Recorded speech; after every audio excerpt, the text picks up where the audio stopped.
कल बच्चों मैंने दो डेफिनेशन बताई थी एंथैल्पी ऑफ फॉर्मेशन की and enthalpy of combustion, right.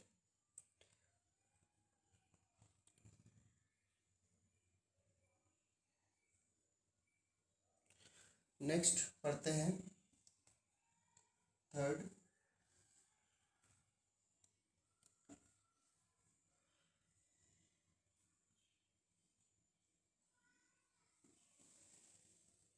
Enthalpy of neutralisation.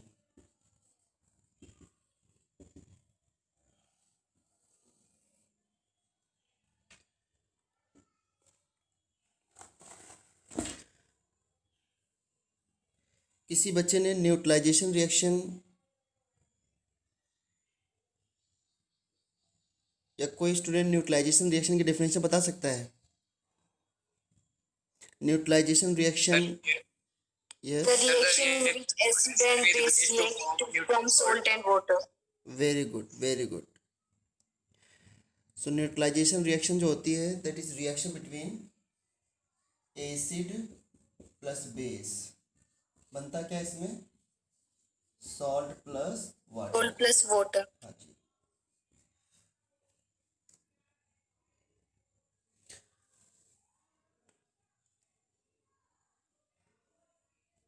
Neutralisation reaction में हमेशा हीट भी रिलीज होती है, always.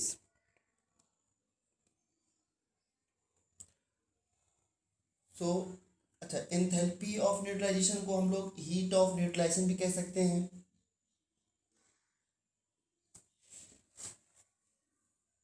Plus heat. So first जो थिंग है वो आपको माइंड में ये रखना है कि न्यूट्रलाइजेशन रिएक्शन जो होती है दैट इज एक्सोथर्मिक रिएक्शन, क्योंकि इसमें हीट हमेशा रिलीज होती है।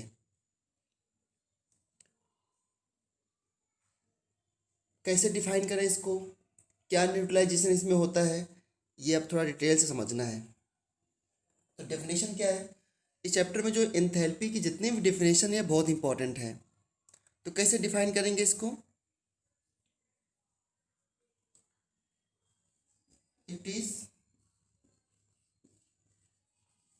amount of energy released. It is amount of energy released when 1 mole H plus ion, या इसको आप लिख सकते हो 1 इक्विवेलेंट। इक्विवेलेंट आपको मोल कंसेप्ट में पढ़ाया गया था। 1 equivalent H plus, 1 gram equivalent H plus कह सकते हो। So it is amount of energy released when 1 mole of H plus ion completely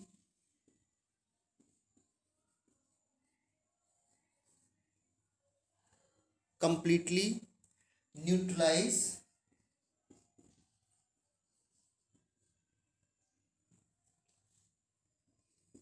with 1 mole OH ion।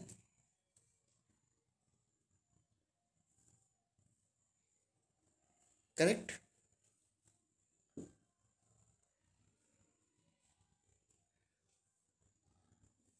आपने एक वर्ड सुना होगा बच्चों, strong acid and weak acid. तो strong acid का क्या मतलब होता है? स्ट्रॉन्ग एसिड का क्या मतलब होता है? Which dissociate more hydrogen ions plus ions. हाँ, वेरी गुड। क्या मैं ये बोल लूँगा ना, मैं इसको ये बोल सकता हूँ ना कि स्ट्रॉन्ग एसिड वो होते हैं जो कंप्लीटली डिसोसिएट होते हैं। और इनका डिसोसिएशन चेक कहाँ करते हैं? क्या HCl गैस भी कंप्लीट डिसोसिएट होती है? नहीं। जब भी हम डिसोसिएशन चेक करते हैं तो डिसोसिएशन चेक करते हैं तो उसको वाटर में डिजॉल्व करते हैं। कहाँ डिजॉल्व करते हैं बच्चों? वाटर में। अंडरस्टूड? Water. हाँ। सो अच्छा, आप लोगों ने, मैं इसलिए पूछ रहा हूँ क्योंकि जितना आपको आइडिया होगा उतना मुझे बताने में सिंपल होगा। HCl को आप लोग क्या बोलते हैं, स्ट्रॉन्ग एसिड या weak acid? Strong acid. Strong acid. Strong acid, very good बच्चों, स्ट्रॉन्ग एसिड है। इसको आप लोगों ने वाटर में डिजॉल्व कर दिया। सतीश आप म्यूट करो अपने आप को। HCl को आपने वाटर में डिजोल्व कर दिया और NaOH भी वाटर में है बच्चों। अच्छा, NaOH को क्या बोलते हैं बच्चों, स्ट्रॉन्ग बेस या weak base? Strong base. Strong base, okay. अब देखो ध्यान से सुनो, HCl स्ट्रॉन्ग एसिड है, तो इसका क्या मतलब है कि अगर मैं 1 मोल HCl लेता हूँ वाटर में, तो ये कंप्लीटली डिसोसिएट हो जाएगा 1 मोल H प्लस में एंड 1 मोल Cl माइनस में, ठीक है। इसी तरीके से अगर मैं 1 मोल NaOH लूँ तो we get 1 mole Na plus and 1 mole OH minus, क्योंकि रिएक्शन की स्टोकियोमेट्री कह रही है कि इसके मॉलिक्यूल में 1 मोल H है, 1 मोल Cl है, इसके मॉलिक्यूल में 1 मोल Na है, 1 मोल OH है। तो अगर एक कंप्लीट डिसोसिएट हो रहे हैं, क्योंकि हम कह रहे हैं कि ये स्ट्रॉन्ग एसिड है, ये स्ट्रॉन्ग बेस है, ठीक है। तो क्या होगा कि जब हम 1 मोल HCl और 1 मोल NaOH लेते हैं, सो Na और Cl मिलके बना लिया NaCl, और H प्लस इसने क्या दिया 1 मोल H प्लस आयन, और इसने क्या दिया 1 मोल OH आयन, तो 1 mole H plus ion plus 1 mole OH ion, इन्होंने मिलके क्या बना लिया 1 मोल वाटर। अंडरस्टूड? तो प्लस यहाँ पे क्या बनेगा वाटर। तो ये जो आप बोलते हो ना न्यूट्रलाइजेशन रिएक्शन, उसमें वाटर बनता है ना, तो वाटर कैसे बनता है 1 मोल H प्लस आयन जब कंप्लीटली न्यूट्रलाइज होता है 1 मोल ऑफ OH आयन, तब 1 मोल वाटर बन जाएगा। अगर 1 H plus ion 1 OH ion से न्यूट्रलाइज हो रहा है तो 1 वाटर बनेगा, सिंपल सी बात है। तो न्यूट्रलाइजेशन क्या हुआ यहाँ पर, न्यूट्रलाइजेशन हुआ H प्लस आयन का OH आयन के साथ। अब तुम कह सकते हो सर Na प्लस का Cl माइनस भी तो हुआ न्यूट्रलाइजेशन, बट NaCl सॉल्ट है। क्या आपको ये पता है कि NaCl भी स्ट्रॉन्ग सॉल्ट है? स्ट्रॉन्ग सॉल्ट मतलब क्या, NaCl वाटर के अंदर Na प्लस Cl माइनस के फॉर्म में रहेगा या मर्ज रहेगा NaCl में, tell me, in the form of ions रहेगा ना? Yes, sir. हाँ, Iron. आयंस के फॉर्म में रहेगा, क्योंकि ये आयनिक कंपाउंड है। आयनिक कंपाउंड वाटर में आयंस के फॉर्म में रहते हैं, क्योंकि वाटर जो होता है उसका डायरेक्टिव कांस्टेंट ज़्यादा होता है, तो वो Na और Cl के बीच में जो फोर्स है उसको ब्रेक कर देता है। चलो सर ये H2 जो बनेगा ये प्योर होता है बिल्कुल? कौन सा ये H? हाँ अब एक H2 चीज़ मुझे सर। बताओ, आपको ये प्योर क्यों कैसे लग रहा है जब साथ में NaCl है? तो प्योर चीज़ क्या होती है जब एक ही टाइप का मॉलिक्यूल हो तो साथ में NaCl है, तो ये तो सॉल्टी वाटर हो गया ना। Yes sir.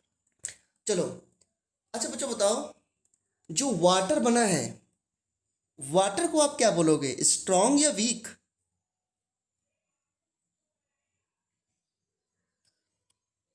Sir, neutral. Neutral. Water neutral. अच्छा, वाटर न्यूट्रल बोलने का मतलब आपको आपको ये है ना कि वाटर की pH 7 होती है ना? Yes, sir. हाँ, यस सर। मैं यहाँ तो क्या पूछ रहा हूँ, वाटर ज़्यादा डिसोसिएट होता है कम डिसोसिएट होता है, मैं ये पूछ रहा हूँ।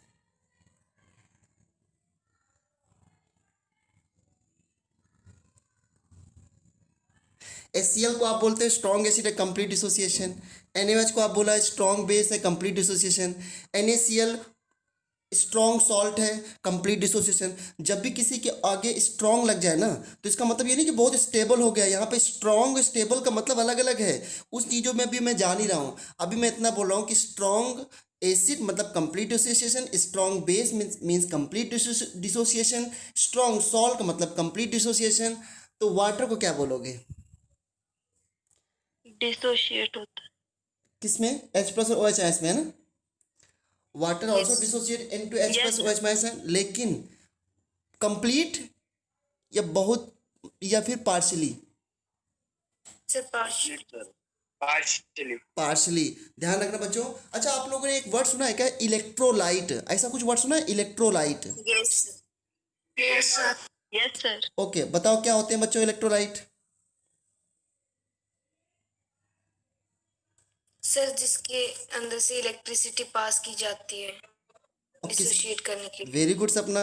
फिर किसके अंदर इलेक्ट्रिसिटी पास की जा सकती है,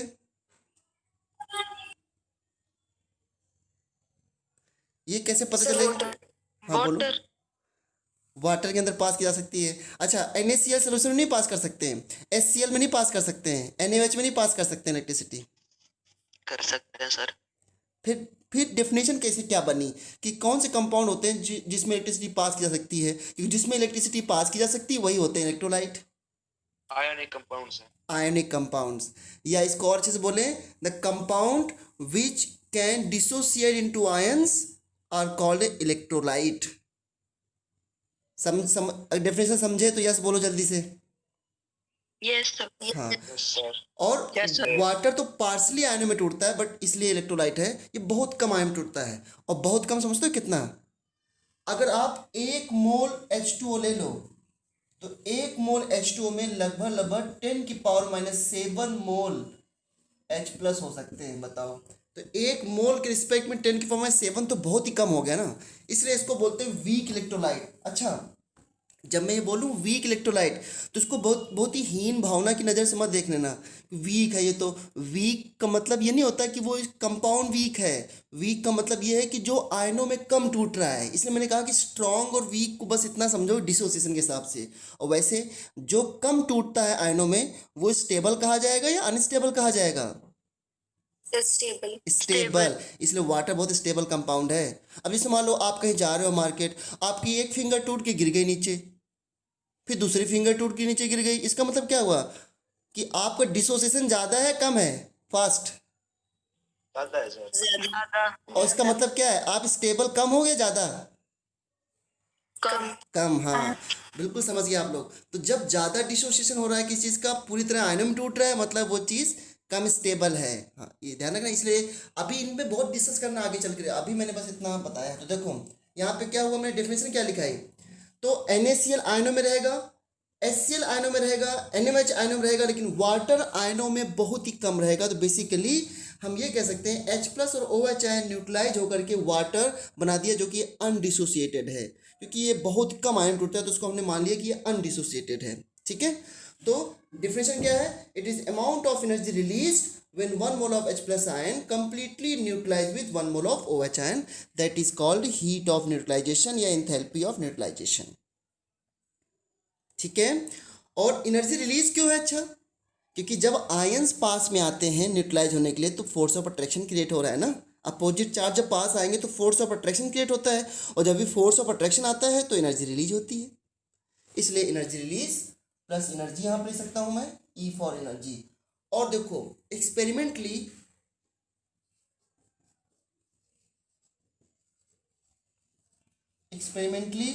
जब 1 मोल H प्लस आयन, ध्यान देना ये डेटा मैं बता रहा हूँ, 1 mole H plus ion completely neutralise होता है 1 मोल OH आयन से और बनाता है 1 मोल वाटर,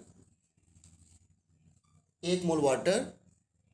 तो इससे जो एनर्जी रिलीज होती है that is equal to delta H equal to minus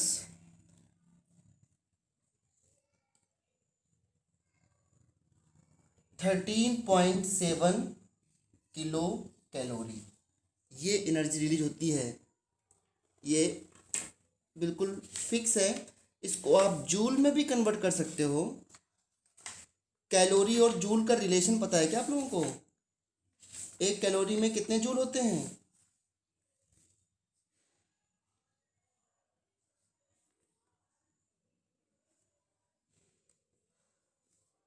नहीं पता?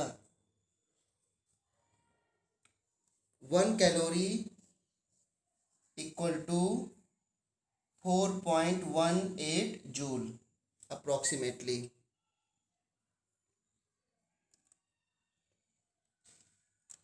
ठीक है, सो इसको आप इससे मल्टीप्लाई कर दो तो ये जूल में भी डेटा आ जाएगा। किलो कैलोरी है आंसर, है ना।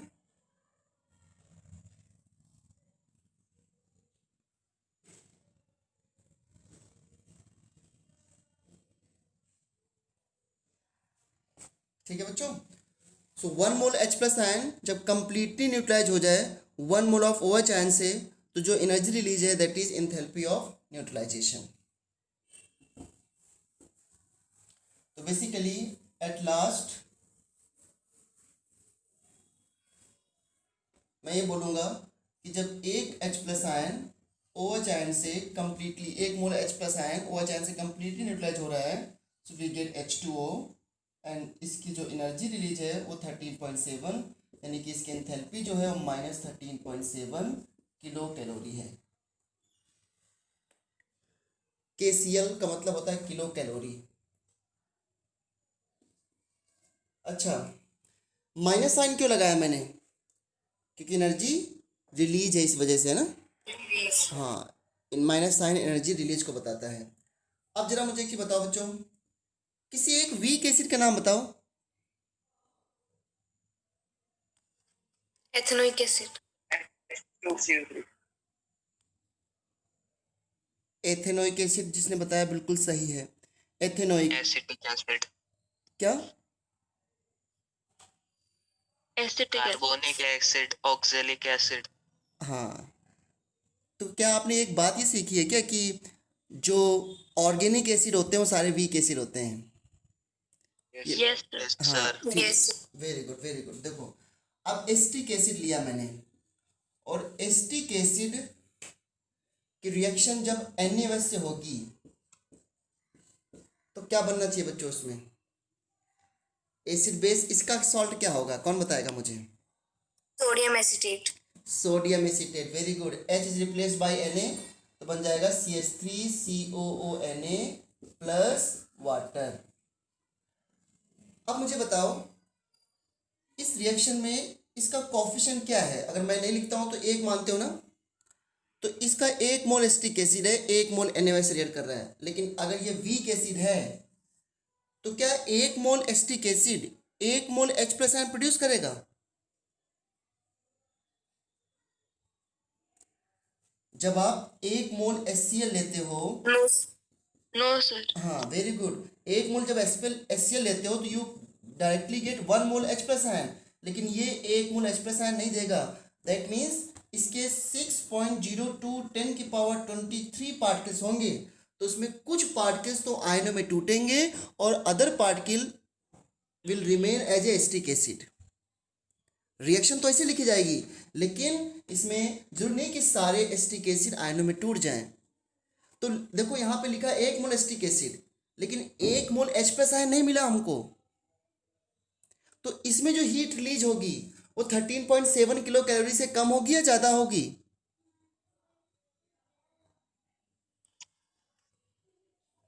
कम होगी। कम, हाँ कम होगी। इसलिए देखो यहाँ पे एंथैल्पी जो है that will be less than, minus sign तो हीट रिलीज को बताता है, उसको मतलब ये समझ लेना कि नेगेटिव, ज़्यादा माइंड लगा देना यहाँ पर आप लोग।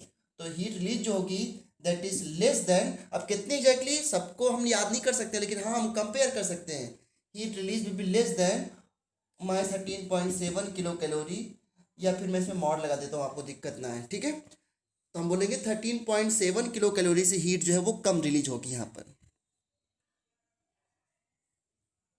ठीक है। तो ये है एंथैल्पी ऑफ न्यूट्रलाइजेशन। एक और देखो क्वेश्चन, H2SO4 प्लस NaOH,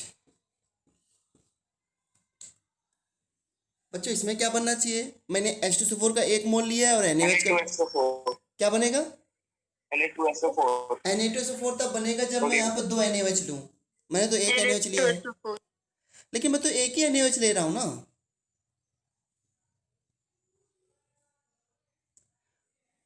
अगर मैं एक मोल NaOH ले रहा हूँ, यहाँ पे इसका कोफिशिएंट 1 है, इसका कोफिशिएंट 1 है, तो 1 मोल NaOH का मतलब 1 मोल OH आयन। अच्छा, H2SO4 को क्या बोलते हो, स्ट्रॉन्ग एसिड या वीक एसिड? Strong acid. हाँ, ये king of acid strong base है। तो अच्छा बताना बच्चों, H2SO4 स्ट्रॉन्ग एसिड है, इसका 1 मोल कंप्लीटली डिसोसिएट हो जाए तो कितने मोल H प्लस आयन मिलेंगे? फास्ट। 1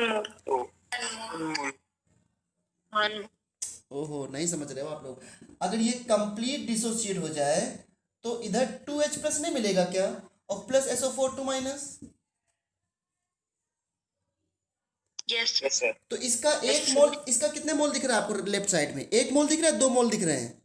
H2SO4 कितने मोल दिख रहा है? 1 मोल। 1 8 मोल। मोल, और H प्लस कितने दिख रहे हैं? 2 मोल, 2 मोल। तो इसका मतलब क्या है कि 1 मोल H2SO4 जब कंप्लीटली डिसोसिएट होता है तो 2 मोल H प्लस आयन मिलते हैं, यही तो मतलब है। लेकिन अगर 1 मोल NaOH कंप्लीटली डिसोसिएट हो, अगर 1 मोल NaOH कंप्लीटली डिसोसिएट हो तो कितने मोल OH आयन मिलेंगे बताओ जरा? 1 मोल, 1 मोल मिलेगा, क्योंकि मोल। क्योंकि इसमें एक ही OH आयन है ना, इस वजह से ना।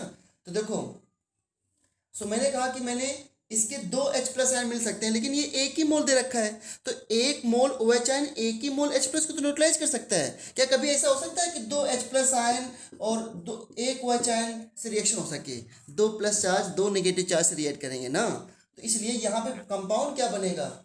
NaHSO4। बताओ मैंने ऐसे क्यों लिखा, कोई बता सकता है मुझे? क्योंकि मैंने H2SO4 के 2 H में से केवल अभी 1 H प्लस न्यूट्रलाइज किया है। और अगर मैं ऐसे लिख दूं H2SO4 प्लस 2 NaOH, अब 2 NaOH लिख दिया तो कितने OH आयन मिले हमको? 2 मोल OH आयन मिले। तो यहाँ पर दोनों H प्लस न्यूट्रलाइज हो जाएंगे। Then you can write Na2SO4 plus 2H2। हाँ जी, ओके। तो देखो समझ लेना, अगर राइट हैंड साइड में 1 वाटर बन रहा है और यहाँ पर राइट हैंड साइड में 2 वाटर बन रहे हैं स्ट्रॉन्ग एसिड स्ट्रॉन्ग बेस के साथ, तो क्या मैं बोलूँगा पहली रिएक्शन में 1 mole H plus ion 1 mole OH ion से न्यूट्रलाइज हुआ है, तो यहाँ पे एंथैल्पी क्या होगी? Yes sir. यहाँ पे एंथैल्पी क्या होगी? -13.7 किलो कैलोरी। और इसमें कितना न्यूट्रलाइजेशन हुआ है? 2 H plus ion 2 H ion से, तो यहाँ पे एंथैल्पी क्या लिखूंगा फिर मैं? -13.7 किलो कैलोरी इंटू 2। ये बात समझ आई मैंने क्या लिखा है यहाँ पर? 2 से क्यों मल्टीप्लाई कर दिया? क्योंकि 2 टाइम्स न्यूट्रलाइज। हाँ, क्योंकि यहाँ पर 2 H plus ion 2 H ion neutralise हो रहे हैं, लेकिन ये तभी कर सकते हो जब स्ट्रॉन्ग एसिड स्ट्रॉन्ग बेस से रिएक्ट करे। वीक एसिड में आपको कुछ नहीं पता, बस उसमें आप ये बोलोगे कि energy release will be less then 13.7। Book में इसी डेटा को 13.7 को एंथैल्पी दे रखा है किलो जूल में, -57.1 किलो जूल। किलो जूल ऐसे लिखते हैं कि छोटा इस तरीके से, और -57.1 कहीं लिखा है -57.2, कहीं 0.3, तो डोंट बी कंफ्यूज, है ना। ये है आपका enthalpy of neutralisation. Sir NaSO4 का नेम क्या है? Sodium hydrogen sulphate. इसका नाम क्या है बताओ? ये तो 9th में सीखे होगा आप लोग। इसका नेम क्या है? Sodium sodium bicarbonate, right. और इसका नेम क्या है? Na2CO3 का नेम क्या है? Sodium carbonate. हाँ, तो Na2SO4 का नाम क्या है? सोडियम सल्फेट नहीं। सोडियम। Yes sir. तो अगर यहाँ पे एक H लगा दूं तो आपने क्या किया? Sodium bicarbonate, sodium carbonate, sodium sulphate, sodium bisulphate. नहीं समझे? Yes sir. हाँ, जब हाइड्रोजन आता है तो बाई लग जाता है, बाई। चलो, एंथैल्पी न्यूट्रलाइजेशन में वापस आएंगे। अभी पहले मैं आगे बढ़ता हूँ उसके कि नेक्स्ट है 4 बॉन्ड इंथैल्पी। और बॉन्ड इंथैल्पी कुछ नहीं, वही है बॉन्ड एनर्जी जो आपने केमिकल बॉन्डिंग में पढ़ी है, ठीक है। बॉन्ड इंथैल्पी मतलब बॉन्ड एनर्जी, क्योंकि इंथैल्पी हीट ही तो है। एट कांस्टेंट प्रेशर पे हीट को हम लोग क्या बोल देते हैं? Enthalpy. So how to define bond energy, bond enthalpy, इसको तो हम ऑलरेडी पढ़ चुके हैं काफ़ी कुछ इसमें, है ना बच्चों। तो अच्छा एक चीज़ बताओ, क्या मैं इतना मुझे कहने का हक है कि जब कोई बॉन्ड बनता है तो एनर्जी रिलीज होती है, और जब बॉन्ड टूटता है तो एनर्जी एब्जॉर्ब होती है? क्या मैं इसको कह सकता हूँ कॉन्फिडेंस के साथ? Yes sir. क्या मुझे हाँ, क्या मुझे इसकी इजाज़त है ना? ओके। तो कैसे डिफाइन करें इसको, बॉन्ड एंथैल्पी को? How to define bond enthalpy?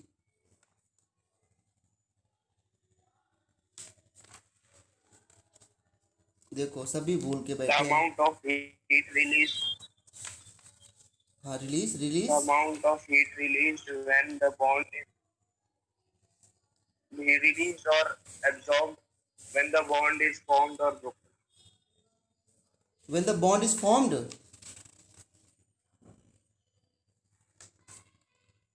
अगर बॉन्ड फॉर्म करते हो तो रिलीज होगी, बॉन्ड ब्रेक करते हो तो एब्जॉर्ब होगी।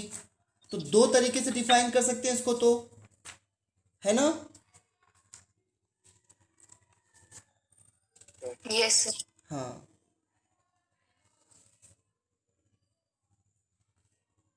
चलो अगर मैं ऐसे लिखूं पहले, अब डिफरेंस से पहले H प्लस एच से H2, बताओ यहाँ पे बॉन्ड फॉर्म हुआ है या रिलीज हुआ, बॉन्ड फॉर्म हुआ है या ब्रेक हुआ है? Fast Sir, form. Form. Formation. The form was. बच्चों जिसके यहाँ इस तरह साउंड माइक ऑन करने से एकदम से डिस्टरबेंस हो, वो माइक ऑन ना करे प्लीज़, रिकॉर्डिंग में सब आ जाता है। हाँ, बॉन्ड फॉर्म हो रहा है, बॉन्ड फॉर्म हो रहा है तो एनर्जी विल रिलीज। और अगर मैं ऐसे लिखूं तो यहाँ पे क्या लिखूंगा मैं, बॉन्ड इज फॉर्म्ड। अगर मैं ऐसे लिखूं H2 से 2H, यहाँ पे क्या हुआ, बॉन्ड फॉर्म हुआ या ब्रेक हुआ? Break. Break. Break. So bond breaks, bond टूट गया। ठीक है, तो डेफिनेशन क्या है? डेफिनेशन वही जो मैंने पहले बताई थी। अगर मैं बॉन्ड को ब्रेक करने के हिसाब से बताऊं तो देखो, the amount of energy required, है ना, the amount of energy required, क्योंकि मैं बॉन्ड ब्रेक के हिसाब से बता रहा हूं, the amount of energy required to dissociate या break, to dissociate 1 mole bond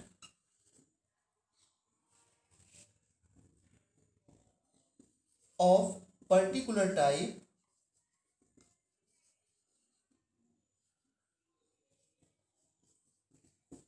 in a compound। Particular type का मतलब समझे ना, एक किस टाइप का बॉन्ड टूट रहा है, OH का बॉन्ड टूट रहा है या NH का बॉन्ड टूट रहा है या ऑक्सीजन ऑक्सीजन बॉन्ड टूट रहा है, that is in a compound at gaseous state. ध्यान रखना, गैसियस स्टेट में तोड़ते हैं बॉन्ड को, ठीक है, एट गैसियस स्टेट, ये इसकी डेफिनेशन है। अब आप यहाँ पर एनर्जी रिलीज भी लिख सकते हो, जब आप ये बोलोगे the amount of energy release to form 1 mole of bond, है ना, तब बॉन्ड फॉर्मेशन की बात करेंगे हम लोग। ठीक है, जितना काम इसमें केमिकल बॉन्डिंग में हो चुका है वो अभी नहीं बताऊंगा मैं। सो अगर O2 मॉलिक्यूल है और ये O2 से O प्लस O हो गया, और यहाँ पर एनर्जी आपको एब्जॉर्ब होगी क्योंकि ऑक्सीजन ऑक्सीजन बॉन्ड ब्रेक होगा, तो यहाँ पे लिखेंगे एनर्जी प्लस एनर्जी, या मैं यहाँ पे लिख सकता हूँ x किलो जूल एनर्जी। तो यहाँ पर एंथैल्पी क्या होगी आपकी, प्लस x किलो जूल, क्योंकि एनर्जी एब्जॉर्ब हो रही है। ठीक है, और अगर मैं कभी ऐसे लिखूं N प्लस N से N2, ये बॉन्ड फॉर्म हुआ है ना, तो एनर्जी क्या होगी, रिलीज। तो मैंने एनर्जी रिलीज को लिख दिया मैंने Y, तो एंथैल्पी में क्या लिखूं मैं, प्लस या minus? Minus Y kilo joule. क्यों? क्योंकि जब एनर्जी रिलीज होगी तो एंथैल्पी नेगेटिव लिखना होगा, जब एनर्जी एब्जॉर्ब होगी तो एंथैल्पी क्या लिखा मैंने, पॉजिटिव, इस तरीके से। सो ये बॉन्ड एंथैल्पी की डिफिनेशन है। अब एंथैल्पी लग गया है तो जो बॉन्ड ब्रेक हो रहा है वो कांस्टेंट प्रेशर पे हो रहा है,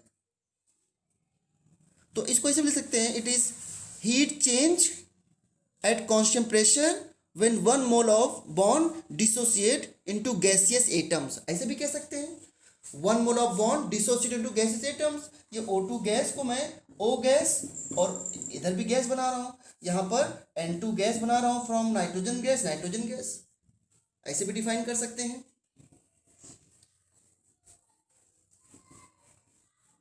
अब समझना ध्यान से, relation between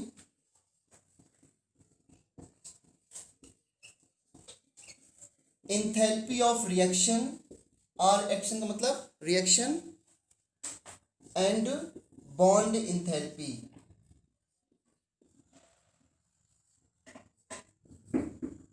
relation between enthalpy of reaction and bond enthalpy.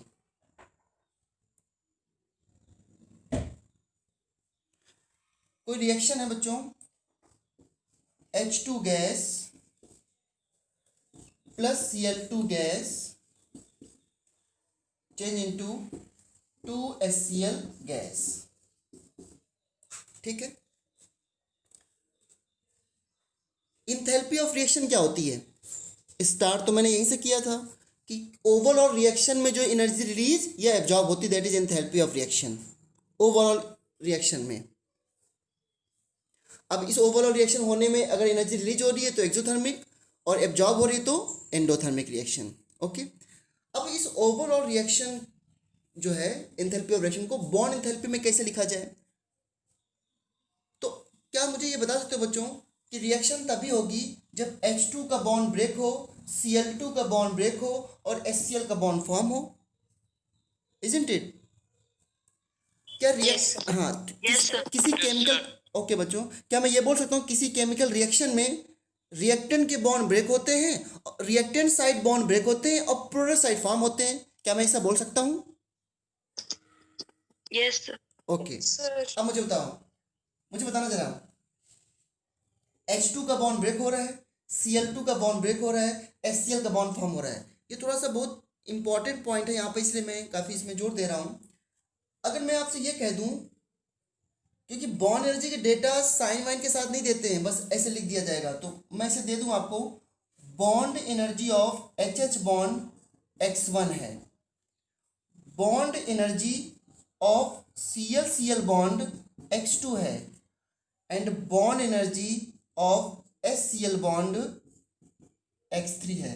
तो पूछा है what is enthalpy of reaction, then enthalpy of reaction क्या होगा फॉर दिस पर्टिकुलर रिएक्शन।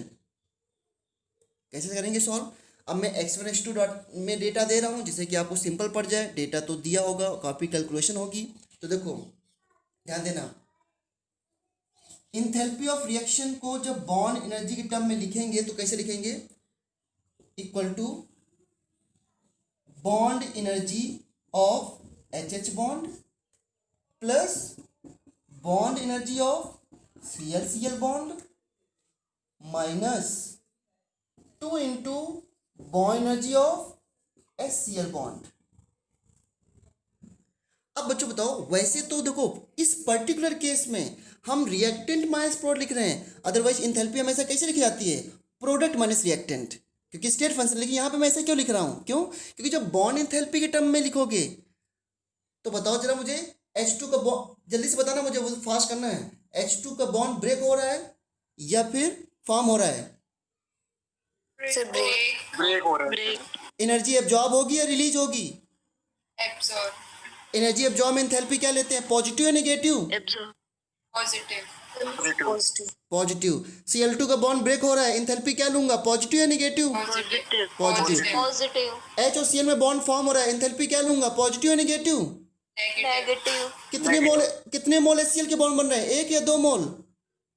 दो। इसलिए क्या समझ आ गया? यस या नो बोलो जल्दी से।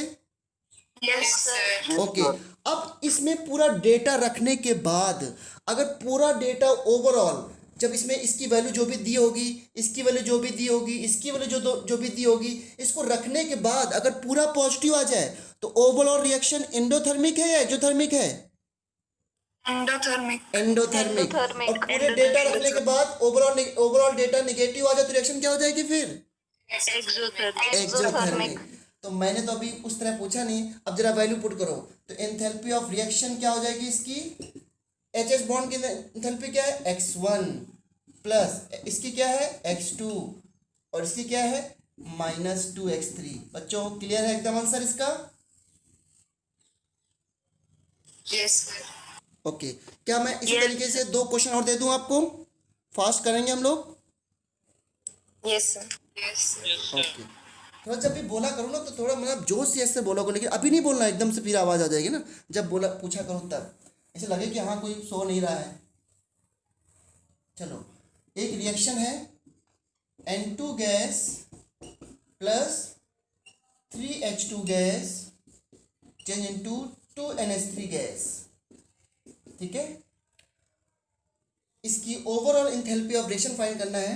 फाइंड इंथैल्पी ऑफ रिएक्शन, ठीक है। गिवन है, गिवन यह लिखता हूं, given bond energy of NN bond, N के बीच में ट्रिपल बॉन्ड होता है ना, इक्वल टू x1। मैं तो x1 दे रहा हूँ जिससे कि ये सिंपल पड़ जाए, आपको कैलकुलेशन करनी होगी वहाँ बहुत ज़्यादा, इसमें इस चैप्टर में कैलकुलेशन बहुत ज़्यादा है। Bond energy of HH bond x2, bond energy of NH bond x3, ठीक है। तो बताना है एंथैल्पी ऑफ रिएक्शन क्या होगी।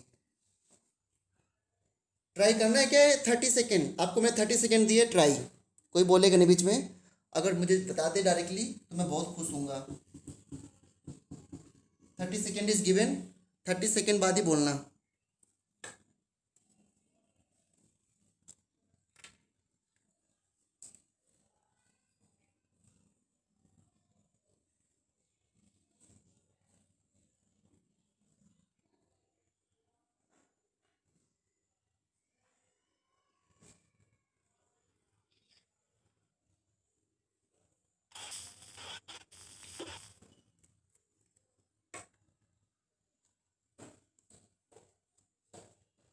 Okay, 30 second over. किसी का आंसर नहीं आया?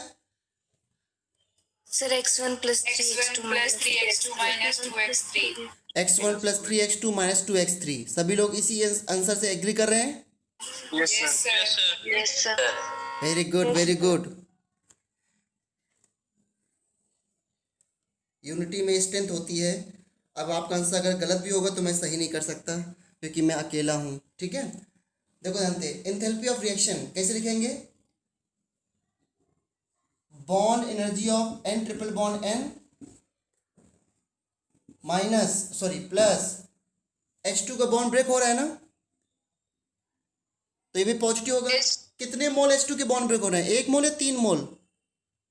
3 more. 3 मोल। Three. तो 3 into bond energy of HH bond और NH का बॉन्ड। अच्छा, NH3 में कौन सा बॉन्ड फॉर्म हुआ बताओ?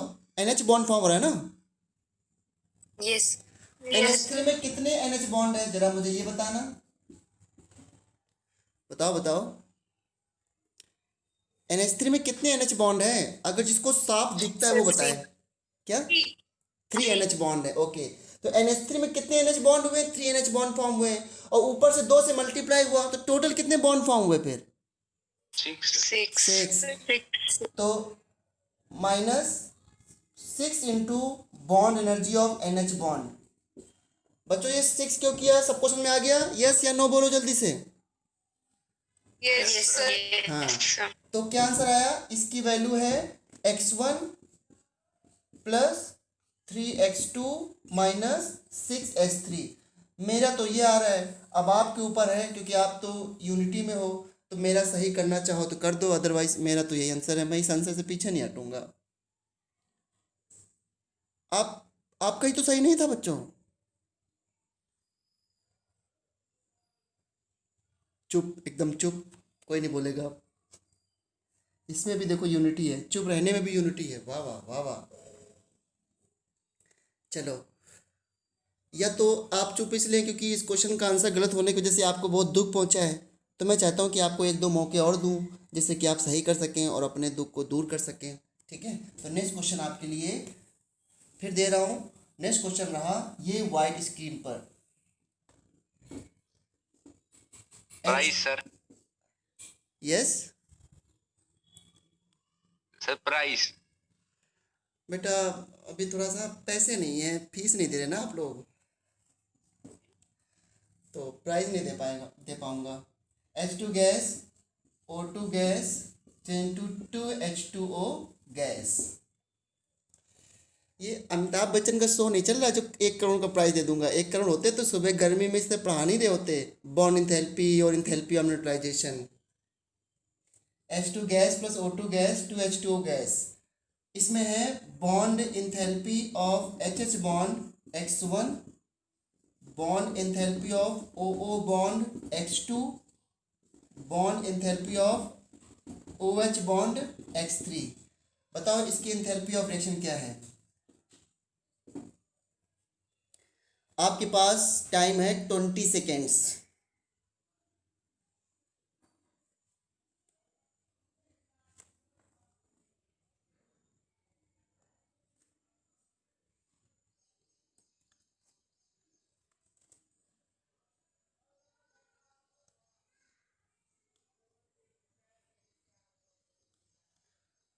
One two three four five six seven eight nine 10 20 second हो गए।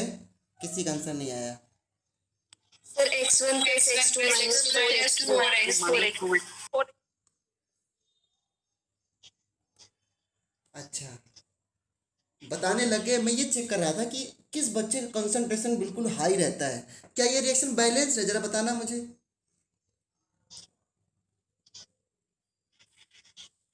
No sir. No, sir. तो यहाँ दो दो नहीं आएंगे। बताओ कैसे काम कर रहे हो आप लोग। बिना दो लिखे आंसर बता दिया और 20 सेकेंड भी वेस्ट चले गए। शिट, अब मैं टाइम नहीं दे सकता आपको। तो यहाँ पर 2H बॉन्ड अभी बैलेंस है ना, ये 2H2 है, यहाँ पे 2H2 है। तो देखो पहले कैसे लिखूंगा, 2 into bond energy of HH bond plus bond energy of OO bond minus कौन सा बॉन्ड फॉर्म होता है वाटर में, OH बॉन्ड, राइट। तभी देखो यहाँ पे OH बॉन्ड दे रखा है, बॉन्ड एनर्जी OH बॉन्ड को ब्रेक कर रहे हैं।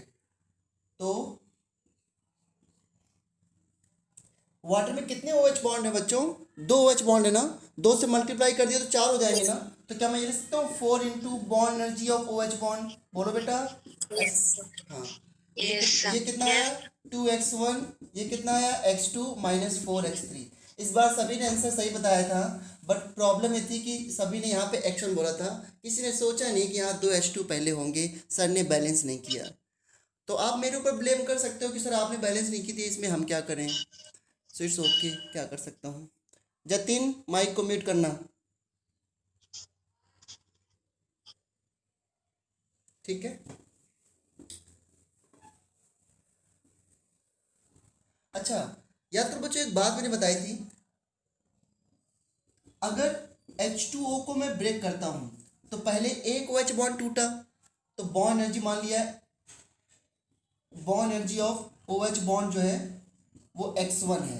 तो क्या बना यहाँ पर HO प्लस H। फिर दूसरा OH बॉन्ड टूटा, इसकी bond energy of OH bond यहाँ पर जो है वो X2 है, ये बना H प्लस O। क्या याद करो, मैंने CH4 का जब एग्जाम्पल देके बताया था, क्या जब इसमें एक बॉन्ड टूटता है उसके बाद जब दूसरा OH बॉन्ड टूट रहा है, क्या दोनों की बॉन्ड एनर्जी बराबर होगी। No, sir. हाँ, No, sir. जब एक बॉन्ड टूटता है तो मॉलिक्यूल की शेप ज्योमेट्री चेंज हो जाती है, इसलिए दूसरे में तोड़ने में अलग एनर्जी देनी पड़ेगी। तो इसलिए अगर मुझे bond energy of OH bond लिखना हो, क्योंकि हमको तो bond energy of OH bond एक ही मोल का दी होगी, ये नहीं दिया होगा कि ये वाला OH टूटा है, ये वाला OH टूटा है। तो जो bond energy of OH bond होगा वो क्या लिखा जाएगा, X1 plus X2 divide by 2। तो ये जब पॉलीएटॉमिक मॉलिक्यूल होता है तो बॉन्ड एनर्जी जो होती है उसे बोलते हैं एवरेज बॉन्ड एनर्जी, इसको बोलते हैं एवरेज बॉन्ड एनर्जी। जैसे याद करो CH4 में जब मैंने बताया था bond energy of CH bond, तो क्या बताया था बच्चों, याद है किसी को,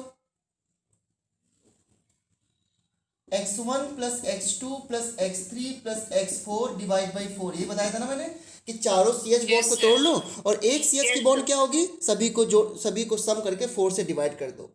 इस तरीके से इसे बोलते हैं average bond energy.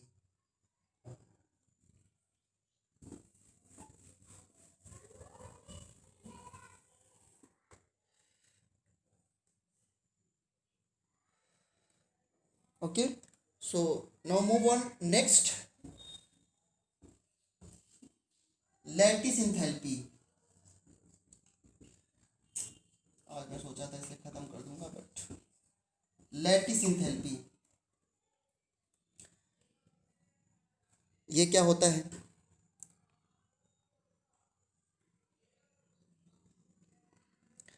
Lattice word पता है किसके लिए यूज करते हैं? लैटिस लैटिस वर्ड पहले कभी सुना है क्या आप लोगों ने? No, sir. Okay okay yes fine. Sir. अरे किसने सुना, किसने बोला यस सर? मैंने। मैंने बोले तो जतिन हाँ सर। बताओ बेटा कहाँ सुना है लैटिस ये सर 4th चैप्टर में सुना था, लैटिस एंथैल्पी। अच्छा, और 4 चैप्टर आपको किसने पढ़ाया था? मेरे को पढ़ाया था शिवराज सर ने। अरे वाह, तो 4 चैप्टर वहाँ कंप्लीट हो गया? हाँ सर। Okay very good. क्या होती है लैटिस एंथैल्पी? रुको सर अभी बताता हूँ। कॉपी से देख करके? नहीं सर, मम्मी बुला रही है। वाह, झूठ बोलने के लिए सबसे मैं ही मिला हूँ ना। चलो अभी बताना मत, मैं बता रहा हूँ, ठीक है। लैटिस वर्ड यूज करते हैं, लैटिस वर्ड यूज करते हैं सॉलिड के लिए, सॉलिड स्टेट के लिए। जब सॉलिड कंपाउंड को डिसोसिएट करना हो बच्चों तो लैटिस वर्ड यूज करते हैं, ठीक है। जैसे NaCl रूम टेम्परेचर पे क्या होगा, सॉलिड या लिक्विड? सॉलिड। Solid. सॉलिड। इसको हमने एनर्जी दी प्लस एनर्जी, तो क्या हुआ, ये NaCl टूट गया Na प्लस गैस में और Cl माइनस गैस में। अगर ऐसे टूट रहा है तभी ये लैटिस एनर्जी है। अगर आप Na प्लस Cl2 लिख देते तो लैटिस एनर्जी नहीं है। या फिर ऐसे लिख सकते हो आप, Na प्लस गैस और Cl माइनस गैस जब कंबाइन करके बना दें NaCl सॉलिड, तब भी ये लैटिस एनर्जी है। तो सुनो ध्यान से, लैटिस एनर्जी क्या होती है। मैंने बोला कि लैटिस वर्ड सॉलिड के लिए यूज करते हैं। तो जब डेफिनेशन हम देते हैं ना, हमने कहा कि यहाँ पे सारी डेफिनेशन स्टैंडर्ड है, तो इसलिए इंथैल्पी वर्ड था, इसलिए मैंने चैप्टर को, इस टॉपिक को यहाँ बताना राइट समझा। लैटिस इंथैल्पी के बाद हम पढ़ेंगे हाइड्रेशन इंथैल्पी। देखो डेफिनेशन सुनना ध्यान से और फिर ना भूलना कभी भी। जब 1 मोल आयनिक कंपाउंड अपने आयनों में डिसोसिएट होता है, then amount of energy absorbed is called lattice enthalpy. क्योंकि ये हम कांस्टेंट प्रेशर पे तोड़ रहे हैं, दैट इज वाई इंथैल्पी या लैटिस एनर्जी कह सकते हैं। अब बच्चों बताओ, पहले वाले प्रोसेस में एनर्जी एब्जॉर्ब क्यों हो रही है? क्योंकि Na और Cl के बीच में फोर्स ऑफ अट्रैक्शन को ब्रेक कर रहे हैं, राइट बच्चों? डेफिनेशन रिपीट कर दो। हाँ एक सेकेंड, अभी समझा रहा हूँ, डेफिनेशन भी 2-3 बार और बताऊंगा बेटा। पहले वाली इक्वेशन में मैं Na और Cl के बीच में बॉन्ड को ब्रेक कर रहा हूँ ना बच्चों, तो इसलिए एनर्जी क्या होगी, एब्जॉर्ब होगी। सेकेंड वाले में क्या कर रहा हूँ मैं, Na प्लस और हाँ कंबाइन कर रहा हूँ, Na प्लस Cl में जो कंबाइन कर रहा हूँ, तो इस बार एनर्जी क्या होगी, रिलीज। लेकिन एक बात क्लियर है कि अगर इसको तोड़ने में 100 जूल एनर्जी देनी पड़ रही है तो इसके फॉर्मेशन में कितनी एनर्जी रिलीज होगी, 100, एक सेम कंपाउंड के। तो अब जरा डेफिनेशन सुनना ध्यान से, दोनों चाहे मैं ऐसे डिफाइन करूं या इससे डिफाइन करूं, तो देखो सुनना ध्यान से, फिर यस या नो बोल देना। The amount of energy required to dissociate 1 mole ionic compound into its constituent ions. Constituent ions मतलब क्या होता है, जिस आयन से वो मिलकर बना हुआ है। फिर सुनो, the amount of energy required to dissociate 1 mole ionic compound into its constituent ions is called a lattice enthalpy। Clear है बच्चों?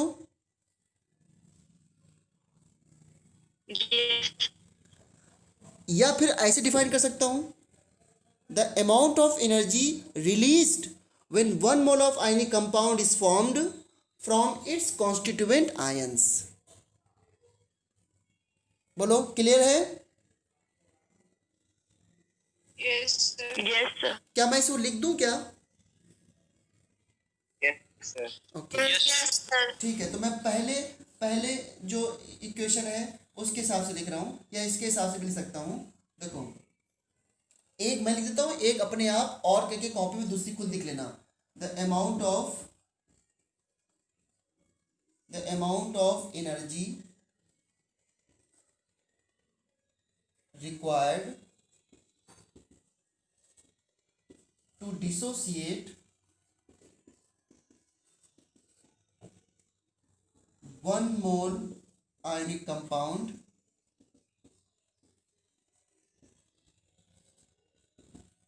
into its constituent ions. Constituent ions मतलब जिससे वो मिलकर बना हुआ है, ठीक है, is called lattice energy.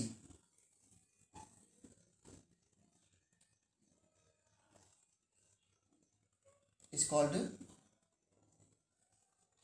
Lattice energy या लैटिस एंथैल्पी। अगर ये एनर्जी, ये हीट चेंज हम कांस्टेंट प्रेशर पे देख रहे हैं, that is lattice enthalpy. Lattice enthalpy.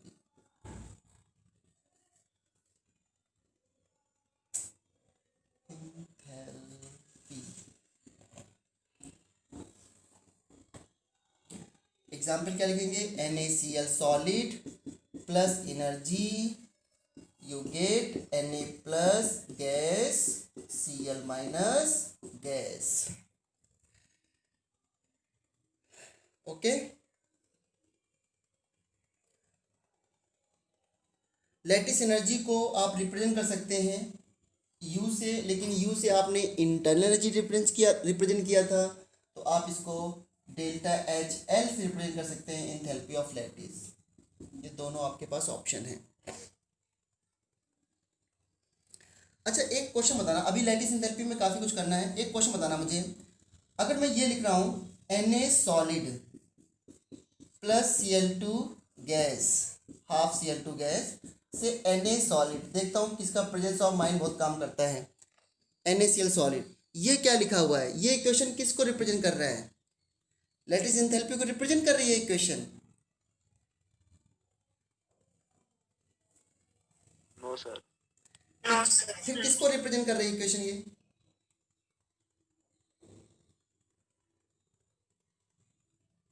बताओ, इतना टाइम लगा दिया, पीछे पीछे भूलते जाओ सब, है ना। ये इक्वेशन किसे रिप्रेजेंट कर रही है? ये रिप्रेजेंट कर रहा है, इसमें क्या फॉर्म किया आपने? NaCl फॉर्म किया है, NaCl. और NaCl किसे फॉर्म किया है? Na सॉलिड से। बताओ सोडियम की स्टैंडर्ड स्टेट क्या होगी? Na सॉलिड होगी ना। और क्लोरीन की स्टैंडर्ड स्टेट क्या होती है? Cl2 gas. Yes. तो क्या NaCl को मैंने स्टैंडर्ड एलिमेंट से फॉर्म नहीं किया है? तो ये रिप्रेजेंट क्या, ये इक्वेशन क्या रिप्रेजेंट कर रही है? Enthalpy of formation of NaCl, standard enthalpy of formation of NaCl। This is not lattice enthalpy. Lattice enthalpy तब होता है जब मैं Na plus Cl minus creation कराता हूँ, तब NaCl सॉलिड बनाता। मैं बोल रहा हूँ ना, इसीलिए मैंने पूछा ये कि कभी ऐसे लिखा हो तो बोल दो कि ये तो lattice enthalpy of formation of NaCl है। No, this is enthalpy of formation of NaCl, ये लैटिस एंथैल्पी नहीं है। तो लैटिस एंथैल्पी के बारे में अभी और भी सीखना है। फिजिक्स की क्लास है क्या अभी आप लोगों की? Yes, sir. Yes, sir. Yes, Yes, sir.